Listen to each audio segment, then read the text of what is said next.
da mensagem. Queridos irmãos, vou falar primeiro do contexto aqui. Essa primeira epístola de Pedro, ela foi escrita por cristãos que estavam assim espalhados em diversas regiões ali da região da Ásia, que nós conhecemos ali como Ásia Menor. Ele fala aqui no começo dos primeiros versículos de 1 Pedro, que regiões eram essas? Ponto, Galácia, Capadócia, Ásia, Betínia. E logo no início da carta, Pedro fala que esses irmãos espalhados por essas cidades, eles eram chamados de eleitos, que são forasteiros da diáspora, da dispersão, ou seja, daqueles que estavam sendo perseguidos.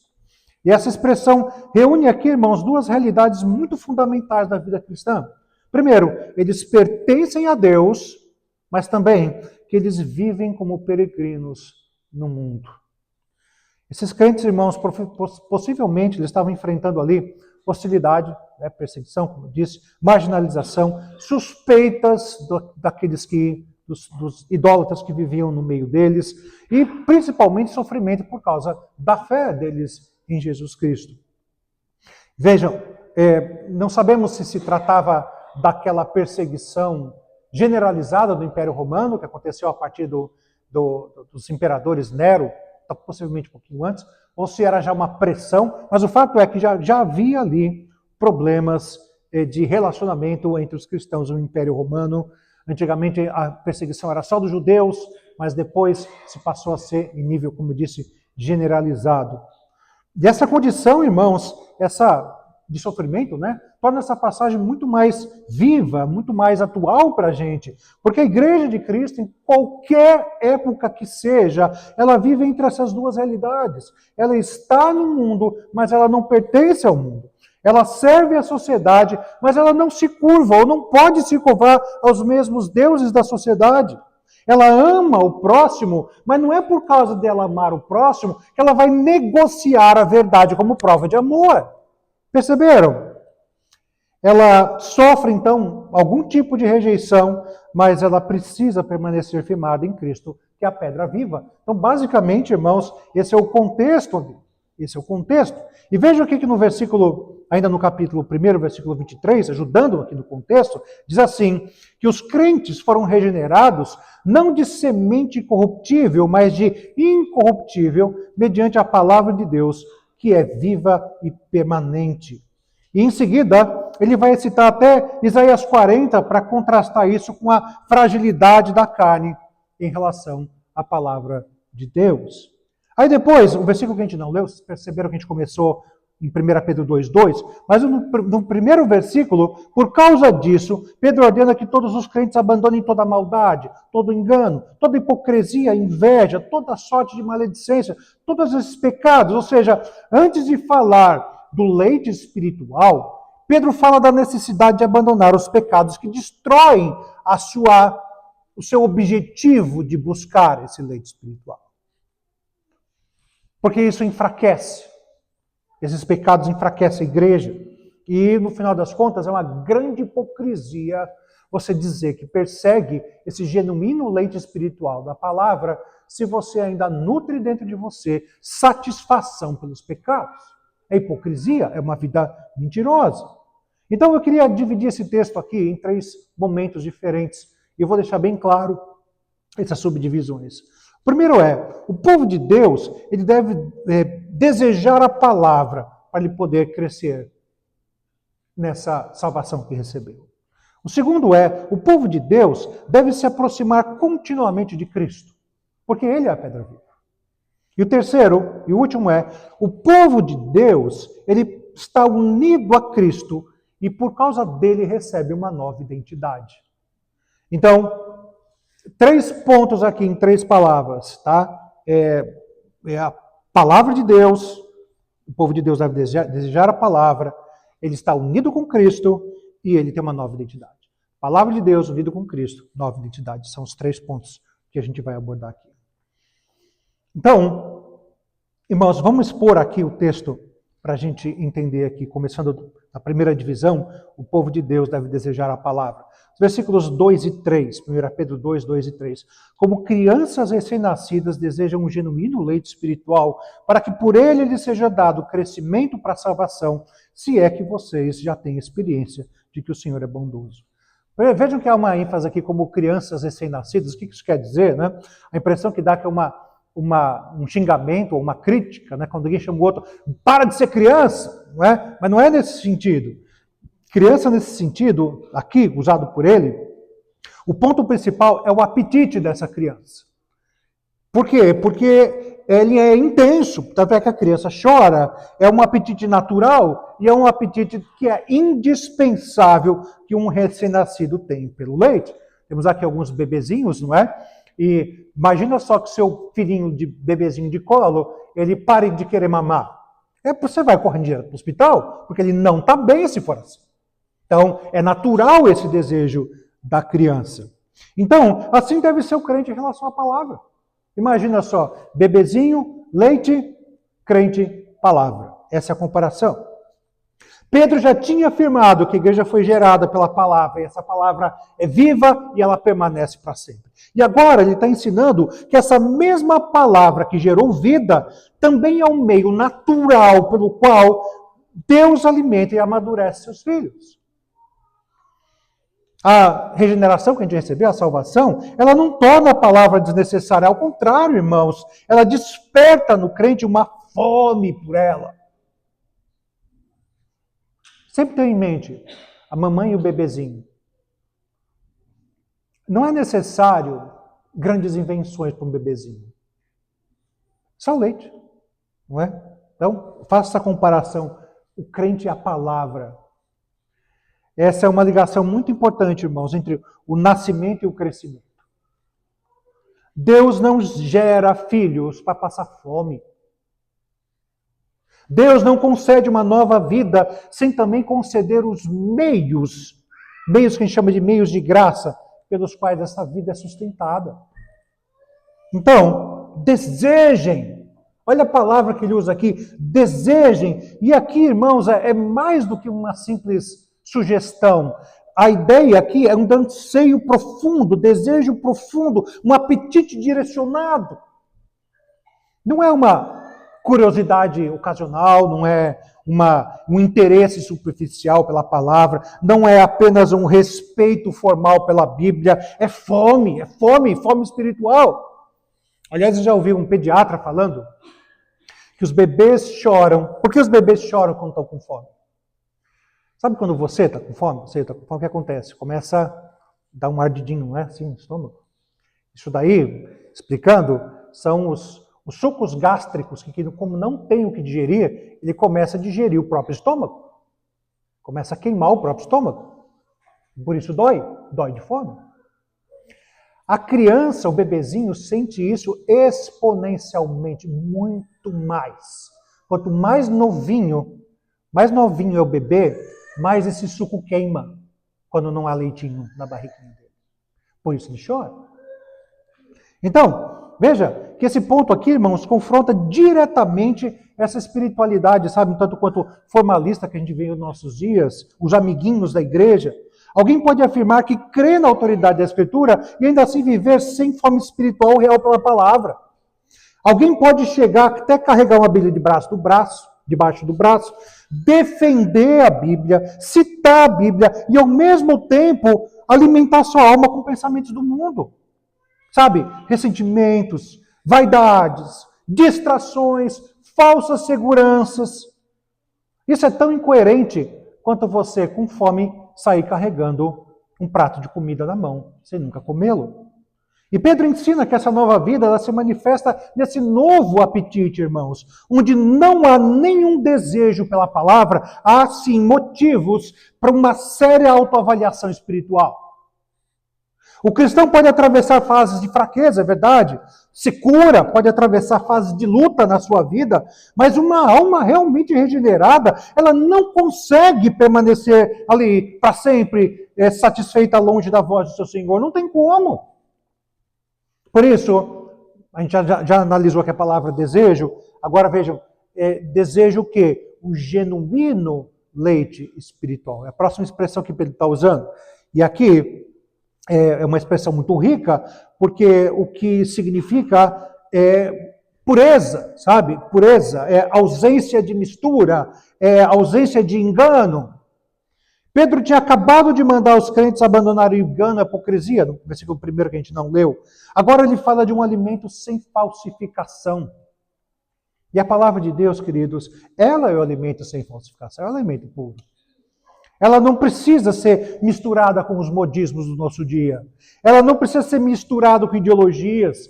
Eu não preciso colocar entretenimento junto com a palavra de Deus pregada, ou manipulações emocionais de querer fazer você chorar para que você saia daqui achando que houve um mover do Espírito Santo sobre você. Mas ela precisa ser eficaz. O Evangelho não precisa de maquiagem, não precisa de nada, nenhum tempero mundano. A Escritura é suficiente porque ela é que procede de Deus, ela é que revela Cristo, e é por ela que o Espírito Santo vai tocar e mexer e mover o teu coração. É por ela. Eu como pregador aqui, na função de pastor, eu também sou pregador. De vez em quando eu gosto de fazer alguma gracinha, contar alguma historinha engraçada, mas, irmãos, seria o fim da picada, seria trágico para mim como pregador se você saísse do culto se lembrando de uma piadinha que eu contei e não de um texto que foi pregado. Isso é trágico e muito comum nos nossos dias. Por isso que o termo aqui, o leite, o genuíno leite, ele é chamado também de espiritual. Sabe? E interessante porque, embora a palavra aqui seja espiritual, o que ela quer dizer na língua original tem muito mais ligado a racional ou relacionado à palavra. Quer dizer que trata-se de um leite apropriado para a alma, apropriado ao entendimento, apropriado ao coração, à fé. A vida cristã, ela não é anti-intelectual, não é. Mas, por outro lado, ela também não é meramente emocional. Deus santifica o seu povo pela verdade. Esse é o ponto, é a verdade. E há um ponto importante aqui. Deus sempre sustentou, a palavra de Deus sempre sustentou que a Bíblia ela é um meio de graça. Sabe o que isso quer dizer? É um meio pelo qual você recebe benefícios da parte de Deus. O cristão, o crescimento do cristão, ele não acontece a partir de um vazio, ou então não acontece a partir de técnicas de manipulação, de experiências desconectadas da verdade que foi revelada, que é a Bíblia. Deus alimenta o seu povo, irmãos, ordinariamente pela palavra. Pela palavra. Ela é lida, ela é pregada, você medita sobre ela, nós cantamos essa palavra, ela é ensinada e precisa ser recebida com fé da nossa parte. Pronto, esse é o meio pelo qual Deus vai agir em você. Deus vai te transformar, sua vida, seus relacionamentos, seu casamento, sua família. É esse o meio de transformação que o Espírito Santo vai usar para agir em você. E aí Pedro continua, porque por esse leite espiritual, para que por meio dele lhe seja dado crescimento para a salvação. Continuando aqui. Então, veja que Pedro não está aqui ensinando salvação por mérito, porque eu mereço. O crescimento para a salvação deve ser entendido dentro da visão bíblica de que a salvação ela foi algo que começou e ela continua. Não que eu vá conseguir retroceder desse processo, mas como um processo. A sua salvação foi um ponto de partida, mas não parou ali. Você continua, você cresce. Pensa novamente no bebezinho. Ele teve um início, ele foi concebido, depois ele foi parido, e a partir do seu nascimento, ele continua crescendo. Assim deve ser o cristão também. Nós já pertencemos a Cristo. Nós já recebemos misericórdia, mas ainda, irmãos, nós estamos nessa peregrinação que Pedro fala. Nós precisamos crescer, precisamos ainda lutar contra o pecado, precisamos ser fortalecidos para isso acontecer, e nós ainda aguardamos a plena manifestação da salvação que vai acontecer quando nosso Salvador voltar pela segunda vez. Por isso, irmãos, nós precisamos fazer uma diferenciação aqui. E me permita aqui usar alguns termos teológicos, né? Justificação e santificação. Justificação significa nossos pecados foram levados por Jesus Cristo na cruz. E nós não fizemos nada por isso. Isso é um ato gracioso de Deus. Ele nos declarou justos com base na justiça de Cristo. Mas, por outro lado, há também a santificação. E essa é uma obra progressiva, uma obra que vai acontecendo, que é o crente se transformando à imagem de Jesus, à semelhança de Jesus. Sabe, a Bíblia, ela não é um instrumento para que a gente mereça a salvação, mas é um instrumento indispensável para a santificação. Porque por ele, pelas Escrituras, é que nós vamos obedecer ao Senhor e perseverar na fé. Deus, irmãos, Ele não salva somente a gente do inferno, mas nos salva do domínio do pecado. Ele nos salva da ignorância espiritual, da conformidade com o mundo, de sermos estéreis e não darmos frutos nenhum, dessas coisas todas que Deus nos salva. O cristão segue e cresce porque Deus o alimenta. E Deus o alimenta pela palavra. E aí ele faz um disclaimer aqui, né? Se é que vocês já têm experiência de que o Senhor é bom. Parece que ele está pensando aqui no Salmo 34, né? Provai e vede que o Senhor é bom. É assim que começa o Salmo 34. E o apóstolo aplica aqui ao Senhor Jesus numa linguagem que no Antigo Testamento se refere ao Pai, ou ao Deus Trino. Isso aponta para uma definição muito elevada de quem Jesus Cristo é. Porque se Ele é o Senhor, com todas as letras maiúsculas, Cristo é definido aqui por Pedro como sendo Yahvé. Então, a vida cristã começa com a bondade do Senhor que nós experimentamos. O crente, ele deseja a palavra não para tentar tornar Deus bondoso. Ele não faz isso, mas porque ele já provou que Deus é bondoso. A obediência nossa, irmãos, nasce nessa graça que nós já experimentamos. A fome pela palavra nasce do encontro com essa misericórdia divina. Ou seja, por que você tem fome? Porque você já experimentou que a comida é gostosa. Por que você quer a palavra? Porque você já percebeu que os efeitos da palavra sobre você são maravilhosos. Isso é uma ordem, irmãos.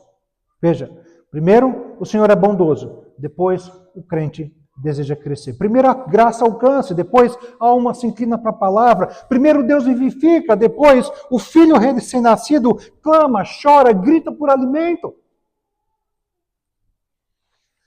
E nós vemos aqui como 2 erros são evitados quando entendemos dessa maneira. Primeiro, o legalismo. Pedro mostra que o desejo pela palavra nasce da bondade do Senhor, não da sua tentativa de comprar o favor dele. Mas, por outro lado, entendermos dessa forma evita a indiferença da nossa parte. Pedro mostra que quem provou da bondade do Senhor não pode viver satisfeito longe da palavra do Senhor. É como se você experimentasse uma comida maravilhosa e depois comesse lavagem de porco. Você gostaria de passar por uma situação dessa? Comer uma comida servida pelo mais requintado e famoso chefe do mundo e depois comer comida de porco? Quando a gente troca a palavra por outra coisa, é assim que a gente se porta. Vamos ao segundo ponto aqui.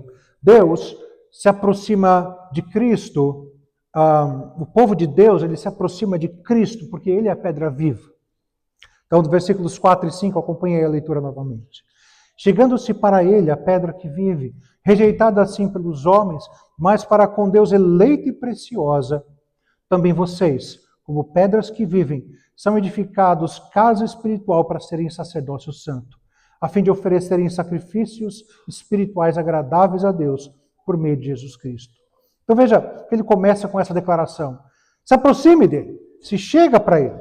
A vida cristã, irmãos, ela é descrita como um movimento contínuo em direção a Cristo. Você não diz apenas, vocês chegaram a Cristo no passado, mas ele descreve como uma aproximação contínua. Eu continuamente me aproximo dele. Não significa que o crente precise ser salvo repetidas vezes. Não é isso que ele está falando. Eu preciso ser salvo hoje, amanhã, depois. Não. Significa que a fé verdadeira, ela consiste numa dependência contínua de Cristo. Eu estou sempre dependendo dele. E o cristão se aproxima dele como? Pela fé, pela oração, pela palavra, pelo culto que nós estamos agora prestando, pela comunhão dos santos, pelo uso dos meios de graça, como a palavra que eu acabei de falar, como os sacramentos, a Santa Ceia que nós iremos agora desfrutar em conjunto. Cristianismo, queridos, não é apenas adesão a uma doutrina. Eu comprei um ingresso para aquela igreja. Isso não é cristianismo. Cristianismo é uma união viva com uma pessoa. E essa pessoa é Jesus. O crente não é salvo por uma ideia apenas. Mas ele é salvo pelo Cristo ressuscitado. O Cristo que foi exaltado. Por isso ele é chamada de pedra que vive. É a descrição aqui de Pedro. E é um tanto quanto, parece que tem contraditório, pedra viva. Como assim? Porque pedra normalmente sugere o quê? Algo sólido, imóvel, inanimado. Pedra é morta por natureza. Pedra não é viva. Mas Pedro fala de uma pedra que vive. Cristo é firme como um fundamento, então pedra, e ao mesmo tempo ele é vivo como o Senhor que ressuscitou. Veja esses dois elementos presentes aqui. Ele é pedra porque nele Deus estabeleceu a base, uma base que é inabalável para a nossa salvação. Ele é vivo porque venceu a morte e ele comunica vida ao seu povo, irmãos. A igreja não está edificada sobre um fundamento morto. Não é uma tradição meramente humana, uma experiência, subjetiva, ou uma estrutura, apenas uma parede de igreja, mas ela está edificada sobre um Cristo que está vivo. Isso, queridos, é essencial para nós. A igreja pertence a Cristo. Nós somos dependentes de Cristo. Nós somos governados por Jesus. E somente nós permanecemos firmes enquanto estivermos com esse fundamento sobre nós. Nenhuma igreja possui estabilidade verdadeira se ela abandonar a palavra. Abandonou a palavra, esqueça.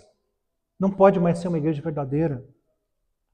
Por isso, desse abandono, veja como ele continua. Rejeitada sim pelos homens, mas para com Deus, eleita e preciosa.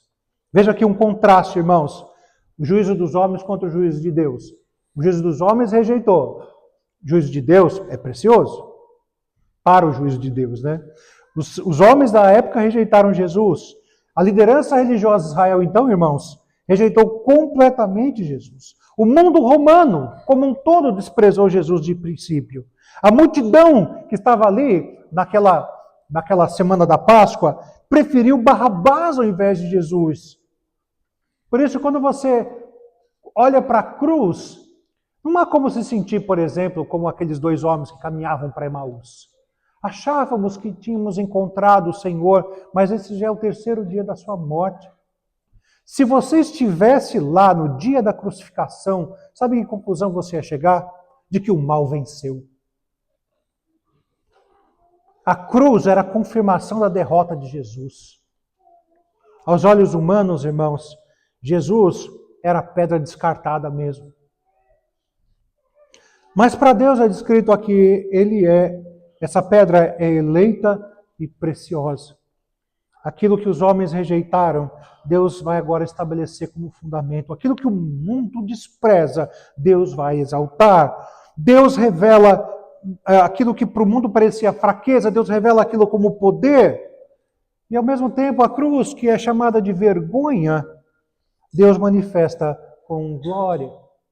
Veja, irmãos, e essa mensagem, irmãos, é muito necessária para a igreja hoje em dia, para a igreja que sofre. Porque os cristãos ali, irmãos, daquela região da Ásia Menor, para onde primeiramente a carta foi escrita, eles também se sentiam rejeitados. Pedro mostra que essa rejeição do mundo não é sinal de abandono. Deus não te abandonou. É isso que ele quer mostrar. Vocês estão sofrendo, estão sendo perseguidos. Sabe de uma coisa? Deus não te abandonou. Pode até parecer que abandonou, mas ele não abandonou de fato. Por quê?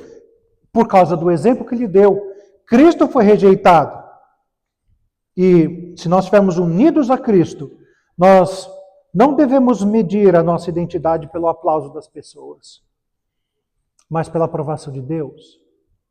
mesmo que as pessoas nos façam sofrer, mesmo que as dificuldades venham, eu tenho que sempre colocar como meio de aferição a aprovação do Senhor. O cristão não pode permitir que o mundo te defina, se defina. Você não pode permitir que o mundo defina o valor daquilo que Deus chamou de precioso. Você não pode permitir isso. O mundo rejeita Cristo, rejeita a sua palavra, o mundo rejeita a igreja de Cristo, rejeita a santidade, o mundo rejeita o evangelho, o mundo rejeita os mandamentos, o mundo rejeita tudo. Mas a fé verdadeira precisa olhar para a opinião de Deus, não do mundo. Por isso, ele continua, Pedro continua, também vocês, como pedras que vivem. Cristo foi rejeitado, mas pedra que vive. Aí ele vira para a igreja e fala assim, vocês também são pedra que vive. Por quê? Porque nós estamos unidos à pedra que foi rejeitada, mas que é viva. A vida não está em nós por natureza, nós crentes. Por natureza, Paulo já dizia isso, nós estávamos mortos, nossos delitos e pecados, mas unidos em Cristo nós recebemos vida, irmãos. Pedro não está aqui apresentando um individualismo, não é isso. Mas cada crente é uma pedra viva, mas uma pedra isolada não é uma casa. Deus salva pessoas individualmente, mas ele as incorpora junto com o povo. A vida cristã é pessoal, é verdade, mas ela não é privada. Ela é individual, mas não é individualista. Envolve comunhão, envolve responsabilidade, envolve serviço, envolve edificação mútua. E aqui, a imagem aqui é de igreja. O que está sendo revelado aqui é o que a igreja é. A igreja, feita de crentes chamados de pedras vivas, eles são o edifício de Deus. Cada crente tem lugar. Cada um de nós tem uma função, uma responsabilidade. Ninguém é salvo para viver como uma pedra solta lá no meio do campo. O cristão, irmãos, ele é colocado por Deus em uma casa espiritual. Esse é o argumento dele. Vocês são casa, edificados, casa espiritual. Isso aqui, com certeza, irmãos, é uma lembrança do templo do Antigo Testamento, com certeza. Porque ali era representativo, né? Deus se manifestava no templo. Não no meio do povo, mas lá dentro do templo. E ali, dentro do templo, o que havia no templo de Jerusalém? Você se lembra, não? Havia ali sacerdote, sacrifício, lá tinha altar, os sacerdotes eram mediadores, né? E havia o culto a Deus através dos sacrifícios. E Pedro está ensinando que agora em Cristo, o povo de Deus é que é edificado como templo, a casa espiritual. Nós unidos somos o templo. Veja, isso não está eliminando a importância da reunião visível da igreja. Ao contrário, irmãos, ela está aprofundando o significado do que é isso. A igreja reunida não é apenas uma associação religiosa, irmãos, mas ela é a habitação espiritual de Deus. Ela é um povo separado, a Assembleia Santa, a comunidade da aliança, a comunidade do pacto. Isso é a igreja. Por isso que quando você olha para o templo, você tem que saber que o templo foi cumprido em Cristo. E o melhor mesmo seria se nós não nos referíssemos ao prédio como igreja. Melhor seria isso. Às vezes você vê até essas ideias do Antigo Testamento sendo aplicadas à igreja. Eu me lembro quando jovem, participava de uma igreja, quando acabava o culto, os diáconos botavam todo mundo para fora, fechava as portas, pagava a luz. Se você quisesse ficar na igreja, você ia ficar lá no salão social, conversando, comendo alguma coisa, como a gente faz. Como se aquele espaço fosse sagrado. Mas o que é sagrado é o povo de Deus junto. Pode ser aqui, nas quatro paredes, pode ser debaixo de uma árvore lá no campo. Isso é sagrado. Isso é povo de Deus. É ali que Deus vai manifestar o seu espírito, onde há gente, onde há pessoas, onde há o povo dele. Por isso que ele continua dizendo, Deus, essas pedras vivas, que é o edifício de Deus, nós fomos constituídos para sermos sacerdócio santo. Isso aí é a aplicação da linguagem, continua, né? A aplicação da linguagem do Antigo Testamento. Não significa que todos os crentes se tornem sacerdotes naquela mesma medida, igual ao do Antigo Testamento. Não é isso. Mas o que significa é que foi eliminado essa figura. Atenção, se o líder da sua igreja se chama exclusivamente de sacerdote, como acontece, por exemplo, com a Igreja Católica, isso é uma clara destruição do conceito bíblico de igreja do Novo Testamento. Porque essa função de sacerdócio exclusivo foi cumprida em Jesus. Se eu me chamar de sacerdote aqui, eu vou estar querendo tomar o lugar de Jesus Cristo diante da igreja. Isso é muito ruim. Todos os crentes agora em Jesus têm acesso a Deus por meio de Jesus. E são consagrados para viver uma vida de culto diante dele. Então, nós não somos autônomos. Não significa que cada um de nós se torna a própria igreja. A gente vê muito isso, né? Importante que eu tenha a minha fé, eu estou lá em casa, o chamado movimento dos desigrejados. Não, irmãos. Eu não sou igreja. Eu não sou o meu próprio pastor. E eu não posso ter autoridade final sobre a minha vida. Todos os crentes em Cristo podem se aproximar de Deus. Isso é verdade. Pode oferecer culto a Ele. Pode servir a Deus com uma vida consagrada. Mas o culto, esse culto não é um culto individual. Ele precisa ser um culto da igreja, dos crentes todos reunidos. E ao mesmo tempo, esse culto, essa igreja, é chamada de santa. Não é? Sacerdócio santo. Não é apenas sacerdócio, mas tem que ser santo também. Ou seja, a igreja não é chamada para imitar o mundo, mas para pertencer a Deus. Sua missão, irmãos, não pode ser diluída no meio desse processo de viver no mundo. Pelo contrário, nós precisamos sempre nos lembrar disso. Que a melhor tradução de santo é viver de maneira separada. Sermos separados por um propósito. E é para isso que nós somos separados. Para quê? Veja a continuação. A fim de oferecerem sacrifícios espirituais agradáveis a Deus por meio de Jesus. Esses sacrifícios agora, irmãos, não são mais como os que Jesus Cristo fez. Aquilo foi único, aquilo foi definitivo. Somente Cristo pode oferecer esse sacrifício. Nada que nós venhamos a oferecer a Deus pode tirar esse mérito de Jesus na cruz. A obra de Cristo foi consumada. Não há nada que eu possa fazer mais nada a respeito. Mas são os sacrifícios espirituais. O que significa? Vida de culto, obediência que procede da fé. Significa uma vida de oração, de louvor, de gratidão. Ser generoso também está dentro disso. Serviço, santidade, confessar seus pecados, amar uns aos outros, proclamar o evangelho, se submeter à vontade de Deus, entregar o próprio corpo como sacrifício vivo. Essa é a definição. É isso que o Senhor espera de nós. Por isso, irmãos, Cristo é a pedra escolhida por Deus. Vejam só os versículos 6 a 8. Por isso está na Escritura, eis que põe em Sião uma pedra angular, eleita e preciosa, e quem nela crer não será de modo nenhum envergonhado. Portanto, para vocês, os que creem, esta pedra é preciosa, mas para os descrentes, a pedra que os construtores rejeitaram, essa veio a ser pedra angular, e a pedra de tropeço e rocha de escândalo. São esses que tropeçam na palavra, sendo desobedientes, para o que também foram destinados. Pedro está fundamentando tudo na Bíblia. A gente já falou sobre o valor da Bíblia aqui. Ele não está apelando aqui para a experiência, para a opinião particular de alguém, para a cultura, para a tradição humana, não está apelando para nada disso. Ele disse, está escrito, está na Escritura. Isso não é apenas um detalhe, irmãos. Ele está mostrando a autoridade principal dele como apóstolo. Não diminui o valor das Escrituras. Ao contrário, ele está mostrando que ele como apóstolo, ele está submetendo aquilo que Deus revelou. Muito diferente que nós vemos em vários ciclos em nossos dias. A igreja, irmãos, deve aprender com isso. A pregação da palavra não é mais uma vez, como eu disse, não é uma palestra motivacional, não é um aconselhamento psicológico.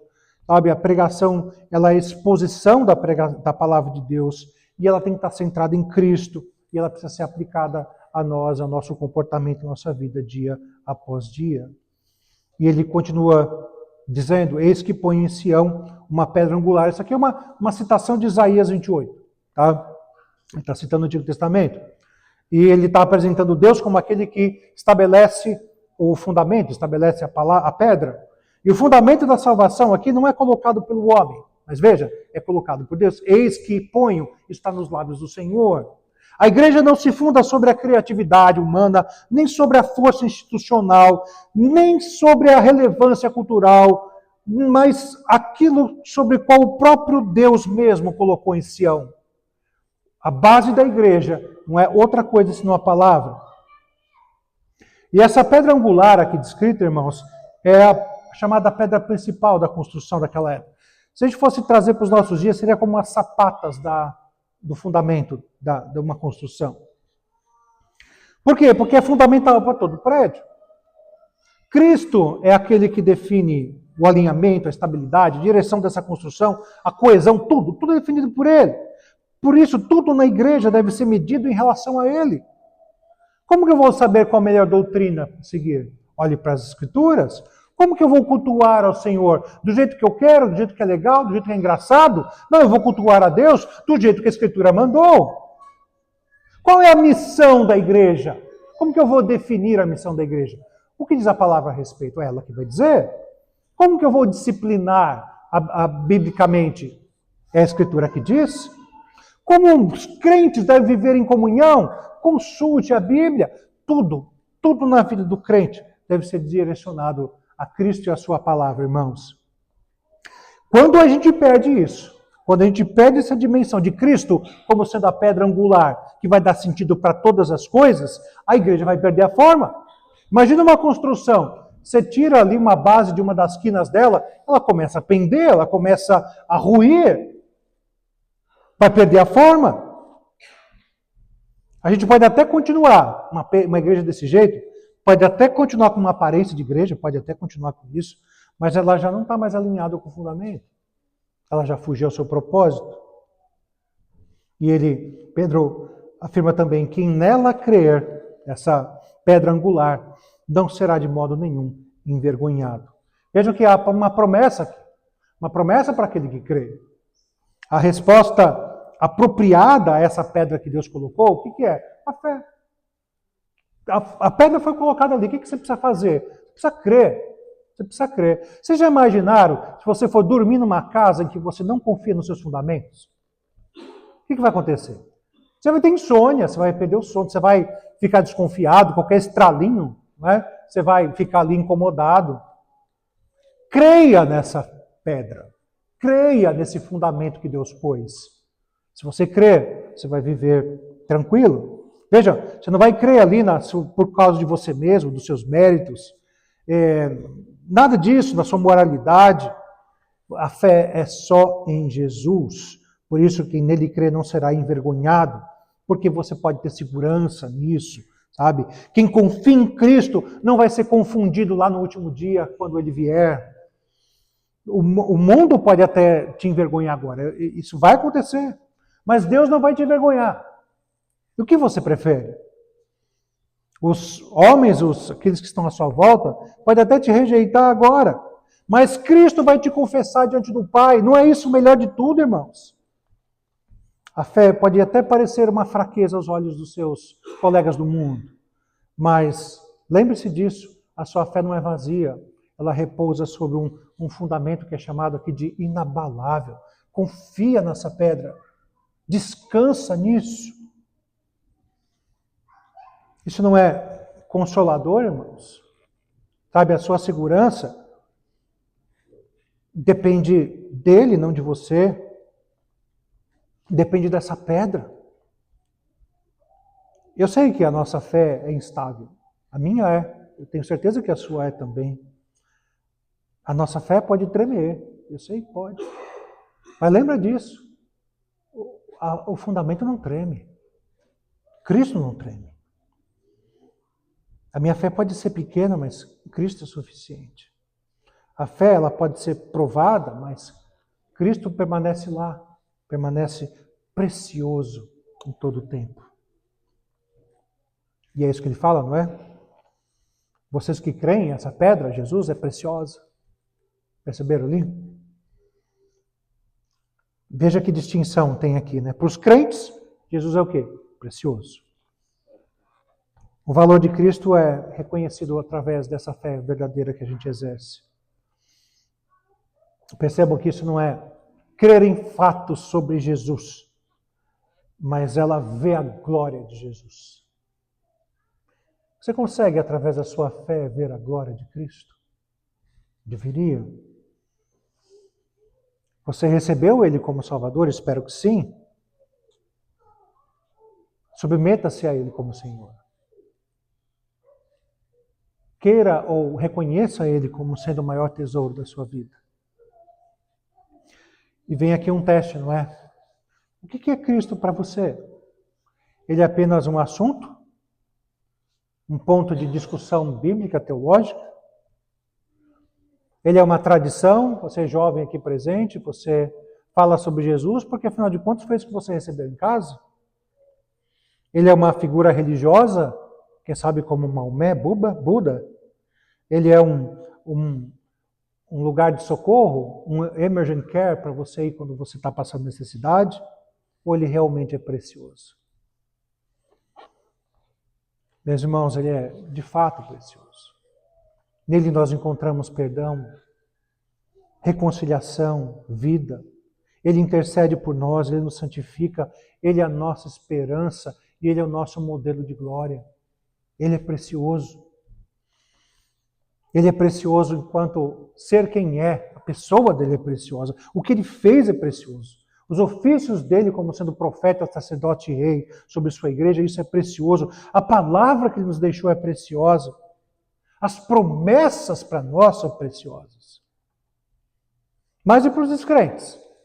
É chamado aqui pedra de tropeço e rocha de escândalo. E é interessante porque o mesmo Cristo que salva, ele torna-se tropeço para aqueles que não encontram salvação. Isso mostra, irmãos, que não existe neutralidade diante de Jesus. Não tem. Ninguém fica indiferente diante dele. Ou ele é o fundamento, ou ele é a pedra de tropeço. Ou ele te salva, ou ele vai ser a razão de um juízo ainda maior sobre você. Não tem meio termo. Viram que incredulidade não é aqui apresentada como falta de informação. Não é isso. Eu não sei muito sobre Jesus. Mas ele diz, tropeçam na palavra sendo desobedientes. Vejam, irmãos, o homem caído, o ser humano sem Cristo, ele não o rejeita apenas porque não compreendeu dados suficientes, mas ele rejeita porque o seu coração, ele resiste ao governo de Deus de todas as formas possíveis. Vejam quanto está certa a nossa doutrina quando fala a respeito disso, da completa inabilidade ou depravação do homem em relação a Deus. O pecado, irmãos, não afeta apenas nossas ações, mas afeta a nossa mente, afeta a nossa vontade, afeta as nossas disposições interiores. E sem essa graça, irmãos, nós estaríamos fadados ao juízo de Deus. Vejam, para os que também foram destinados. Ele termina basicamente esse bloco assim. A ênfase disso sobre o que é? Sobre a soberania de Deus em todo o processo. Ora, existem aqueles que consideram a pedra preciosa e o firme fundamento? Tem. Existem aqueles que a consideram como pedra de tropeço e vivem em vida condenada pelas Escrituras? Também tem. Mas o que ele está dizendo é que todas essas coisas aqui aconteceram porque foram destinados a isso. Não está eliminando a responsabilidade do ser humano de maneira nenhuma. Vejam, foram desobedientes, ele enfatiza isso, a responsabilidade, mas por outro lado, irmãos, há aqui a absoluta certeza de que Deus é soberano. E mais uma vez, mais um texto da Escritura aponta para essas duas realidades ao mesmo tempo. Deus é soberano e o ser humano é responsável pelo que faz. Não tem como chegarmos a outra conclusão. E por último, irmãos, os versículos 9 e 10 dizem assim: vocês são geração eleita, sacerdócio real, nação santa, povo de propriedade exclusiva de Deus, a fim de proclamar as virtudes daquele que chamou vocês das trevas para a sua maravilhosa luz. Antes vocês não eram povo, mas agora são povo de Deus. Antes não tinham alcançado misericórdia, mas agora alcançaram misericórdia. Há uma clara distinção aqui. Vocês, porém, significa em contraste com esses que rejeitaram Jesus, vocês são diferentes. A identidade de quem somos, irmãos, não é definida pela nossa natureza, nem pela maneira como o mundo nos enxerga, mas por causa daquilo que Deus fez em Cristo Jesus. Nova identidade nos foi dada. O mundo pode até nos achar inconvenientes, estranhos, desprezíveis, mas Deus aqui nos chama de povo dele. Nós somos seu povo. E aí vem as frases que nós até cantamos aqui, né? Raça eleita, ou geração eleita, sacerdócio real, povo de propriedade exclusiva de Deus. Rapidamente vamos analisar essas expressões aqui. Primeira coisa, eleitos aqui, geração ou raça eleita, aponta novamente para a soberania de Deus. Não é, a eleição aqui, ela não é vista como uma doutrina fria, mas como uma fonte de consolo, fonte de humildade, algo para nos dar segurança. Você está no povo de Deus porque o Senhor te escolheu. Esse é o ponto. Você pode até estar sendo perseguido, você pode estar passando por problemas e sofrimento, mas lembra disso. O Senhor te escolheu e esse seu sofrimento não contradiz o amor de Deus por você, de jeito nenhum. Também não chama de sacerdócio real. O que significa isso? Que a igreja ela participa dessa posição de privilégio que os sacerdotes do Antigo Testamento tinham. Nós participamos disso agora, não como eles, mas unidos com Cristo, porque Ele é o sumo sacerdote. Por isso nós somos consagrados da mesma maneira que eles eram, agora melhorado ainda, para adorar, para servir, para oferecer sacrifícios espirituais. É para isso que a igreja serve.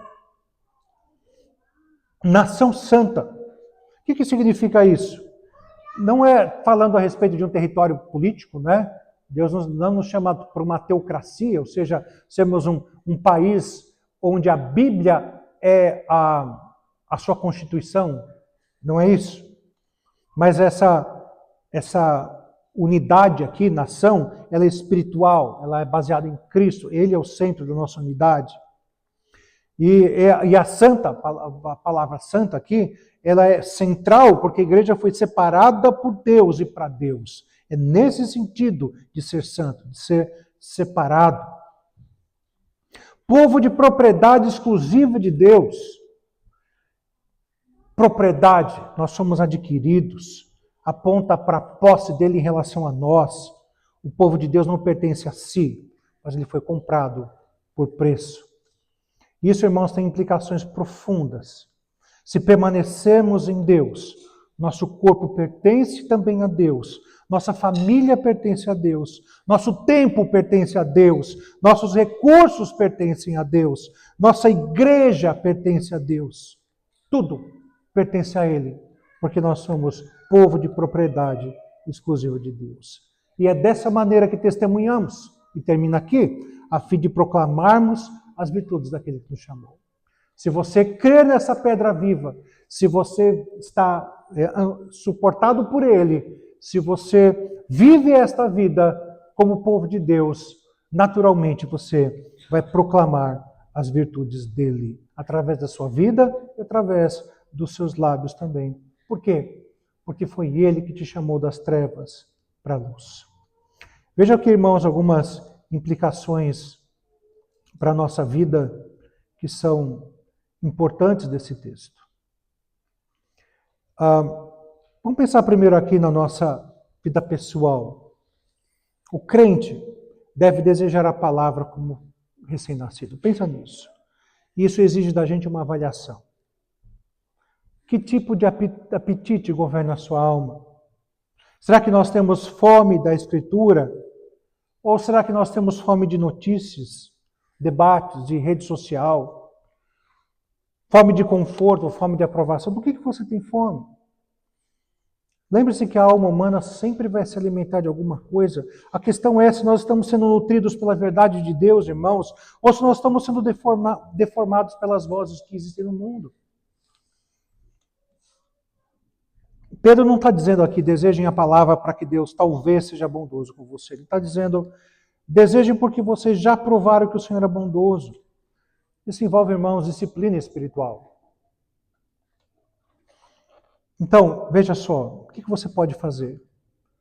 Você deve fazer, ler as Escrituras regularmente, não apenas quando houver crise na sua vida.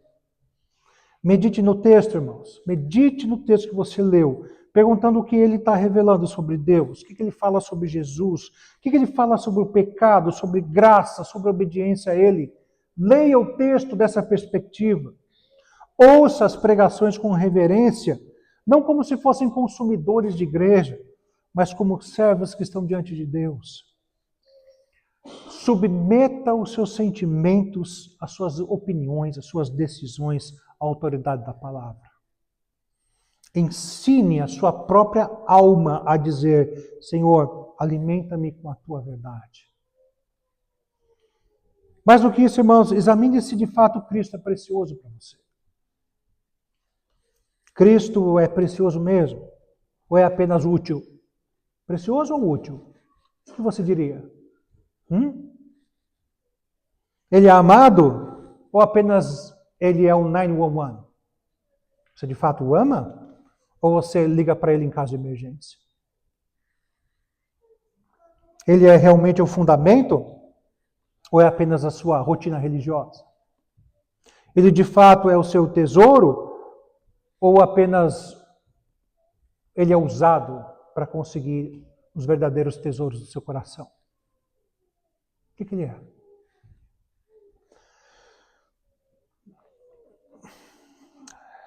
Vamos pensar isso a respeito de família. Se Cristo é a pedra angular da igreja, ela também deve ser o fundamento da sua família. Lembra disso? Famílias cristãs, elas não são sustentadas apenas por sentimentalismos, irmãos, por dinheiro, por costumes, ou qualquer coisa assim. Tudo isso pode até ter algum valor, mas não é o fundamento suficiente. A casa precisa, de fato, do fundamento que é Jesus. Por exemplo, a palavra precisa ocupar um lugar real no seu lar. Como que isso vai acontecer? Você ensina a palavra aos seus filhos. Quando você, com a sua esposa ou com o seu marido, vocês têm um desentendimento, vocês procuram a opinião da palavra para ser a palavra final para essas brigas? Vocês de fato praticam o perdão? As decisões são tomadas de acordo com a palavra que vocês dizem crer? Vocês tratam o culto como prioridade para a sua família? Por exemplo, se eu dissesse para você, e acho que é algo comum isso, pontualidade é marca do quanto você dá valor a algo, não é? Pontualidade. Às vezes eu penso nesses shows que acontecem aí, que as pessoas ficam uma fila na semana, ficam na fila uma semana antes do show começar. Isso é dar valor, na verdade aquilo ali é uma idolatria, você sabe disso, não é? E às vezes você não dá o mesmo valor para o culto, porque é prestado ao Senhor, e a sua pontualidade diz que você não dá valor. Aliás, eu admiro isso, são pessoas que são, como vou dizer, pontualmente atrasadas. Elas conseguem em todos os cultos chegarem atrasadas ao mesmo tempo.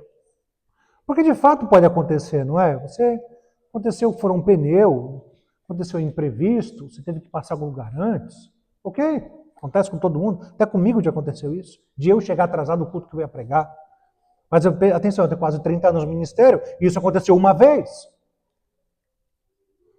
Mas, como que é possível todo domingo chegar 10 minutos atrasado? O cara é pontual. Sabe o que isso significava? Que 10 minutos iam resolver todo o problema da tua vida em relação a isso. Qual o lugar? Com que mensagem isso é transmitido para a sua família? Será que isso, quando seus filhos vêm, que os pais não se incomodam todo domingo chegar atrasado na igreja, você está comunicando o que para eles? Que isso é importante? Ou que tanto faz? Então, Vejam isso com muita seriedade. Vejam como esse texto se aplica à nossa igreja, irmãos. Nós frequentemente sofremos aqui uma crise de identidade, não, a igreja atual, não somente a nossa igreja aqui local. Às vezes a igreja tenta ser uma empresa, um movimento social. Outro dia eu falei sobre isso aqui na escola dominical. Às vezes a igreja tenta ser um clube de afinidades. Às vezes a igreja tenta ser uma agência de entretenimento. Não é? Outro dia eu falei, vamos pintar aqui de preto a parede para ficar mais, né, um clima melhor aqui, quem sabe. Mas Pedro está nos chamando de volta para esse processo de influência do mundo. A igreja é povo de Deus, é casa espiritual, é nação santa, é sacerdócio santo. O culto deve ser centrado em Deus, regulado pela palavra, ele deve ser permeado de reverência, de evangelho, de verdade. Pertencer à igreja, irmãos, não é uma formalidade, mas é participação visível do povo da aliança, estarmos juntos. Tem implicações para a própria nossa disciplina. A igreja deve zelar por santidade, por doutrina, por vida também. Tem implicações para a nossa comunhão, porque pedras vivas, que nós somos chamados, devem ser edificadas juntas. Como eu disse, não existe um prédio construído de uma pedra só. Há muitas aplicações aqui, irmãos, e eu gostaria que nós meditássemos em casa nesse texto e pensássemos mais sobre isso. Mas que nesse momento, essa centralidade de Cristo reflita nesse novo ato do culto, que é o celebrar da Santa Ceia. Ele é central, Jesus é central, ele é de fato o fundamento da minha vida, do meu lar e da minha igreja. Ele é de fato precioso para mim. Vamos nos prepararmos para o momento da ceia em oração e invocarmos a presença do Senhor para esse momento tão importante para nós. Vamos orar.